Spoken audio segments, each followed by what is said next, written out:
Իսկ հոգու պտուղն այս է. սեր, խնդություն, խաղաղություն, համբերություն, քաղցրություն, բարություն, հավատարմություն, հեզություն, ժուժկալություն։ Այս բառերը Սուրբ Պողոս առաքյալի բառերն են գրված Գաղատացիս 5-րդ թղթի 22-23-րդ համարներում,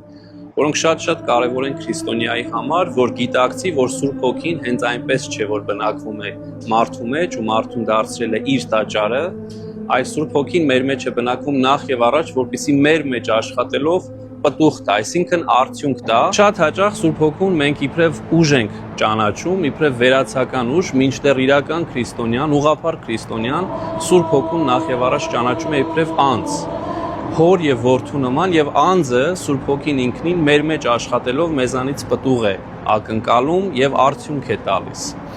Եվ հետաքրքրորեն այս պտուղը, որ կարծես թե մեկն է եւ առաքյալը ասում է մեկն է, 9 առաքինություններից է բաղկացած եւ այստեղ կարծես թե թերություն կա կամ սխալ կա, բայց խորքի մեջ